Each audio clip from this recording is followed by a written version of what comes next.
तहरीक इंसाफ ने एक नया कार्ड जो है वो खेलने का फ़ैसला किया है, क्योंकि सुप्रीम कोर्ट के अंदर जजेस के दरमियान एक अहम मामले के ऊपर इख्तलाफ बहुत शदीद हो गया है। उस पर बात करेंगे कि तहरीक इंसाफ कौन सा कार्ड इस्तेमाल करने जा रही है, तहरीक इंसाफ क्या करने जा रही है। लेकिन वीडियो के आगाज़ में जिक्र करना चाहूँगा पाकिस्तान फ़ौज के 13 जवान जो आज नॉर्थ वज़ीरिस्तान में शहीद हुए हैं, उन शहदा की फैमिलीज़ को अल्लाह ताला सब्र जमील अता करे। ये 13 शहीद हैं, जिसमें सूबेदार जाहिद इकबाल हैं, 45 साल उनकी उम्र थी और वो डिस्ट्रिक्ट करक के रहने वाले थे। हवालदार सोहराब खान 39 साल उम्र थी और डिस्ट्रिक्ट नसीराबाद से इनका तल्लुक़ था। हवालदार मियाँ यूसुफ 41 साल इनकी उम्र थी और ये बुनेर से थे। और खिताब शाह 34 साल इनकी उम्र थी और ये लोअर दीर के थे।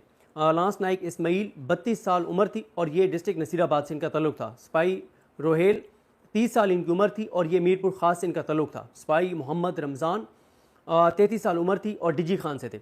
सिपाही नवाब